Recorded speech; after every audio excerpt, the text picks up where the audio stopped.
Three, two, one, let's go. This is a Christmas speech. Hello, how are you all? I hope you enjoyed your Christmas dinner. And now I begin.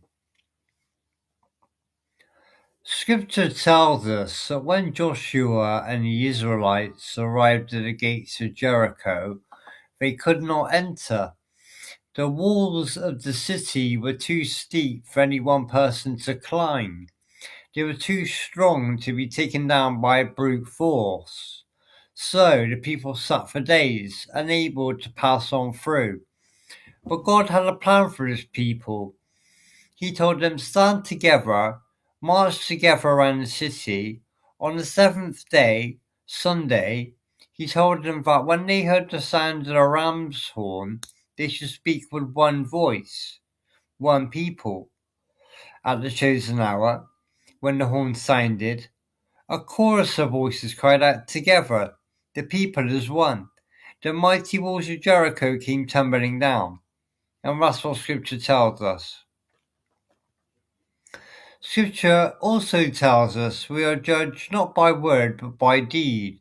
And if we are truly to bring about the unity that is needed at this time, and so crucial in this time, we have to find it within ourselves to act on what we know, to understand that living up to this country's ideals and its possibilities has required great effort, great resources, sacrifice, and stamina.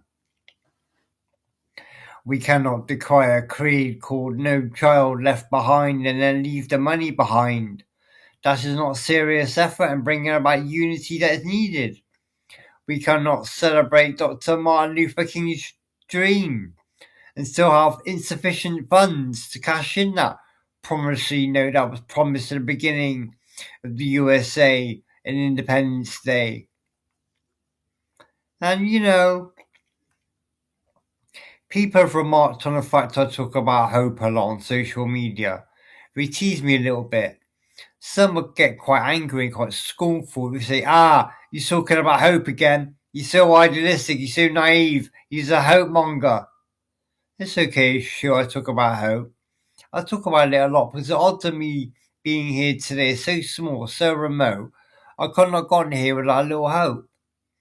I needed some hope to get here. I was raised by a single mother. I needed some hope to get here. I got in trouble when I was a teenager. There's some things people like to talk about nowadays. I also faced drug addiction and got through that. Suicidal attempts. But the love of Jesus Christ seen me through. Yeah, I needed some hope to get here. I wasn't born into money, great wealth, or great privilege or status. I was given love, education, and some hope. So let's talk about hope. I put hope on my memes and my posters and my social media. Sometimes it just says hope. Folks don't really know what they're what I'm getting at, what I'm all about. But I spoke about hope, and so I am puzzled when people, some of the others, make a mockery of me and the idea. They think I'm peddling false hope. Get a reality check, they tell me. I have to try and understand what they're saying.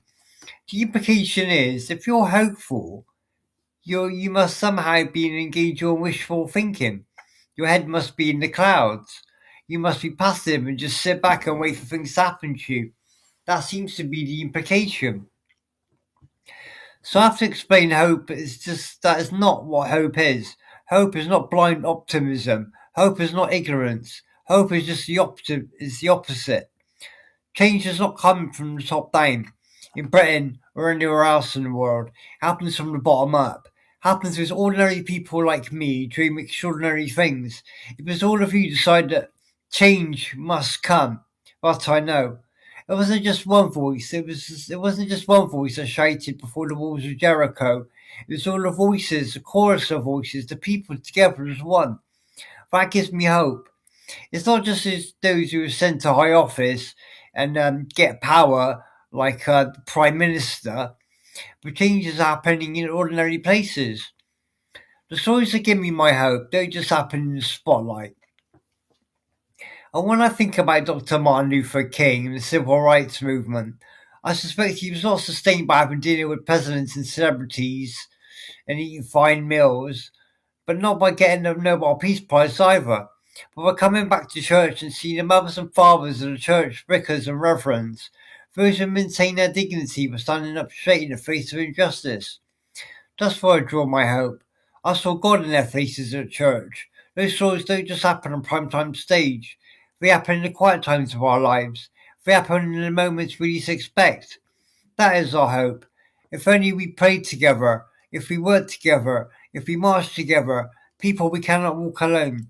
Brothers and sisters, we cannot walk alone in the struggle for opportunity, heal this nation, repair the world, opportunity and justice for all. So I ask you, walk with me, march with me, join your forces with mine. Together we will sing the song that tears down the walls that divide us and lift up the world that's truly perfect for everybody. Utopia, liberty, and justice for all. May God bless us, everyone.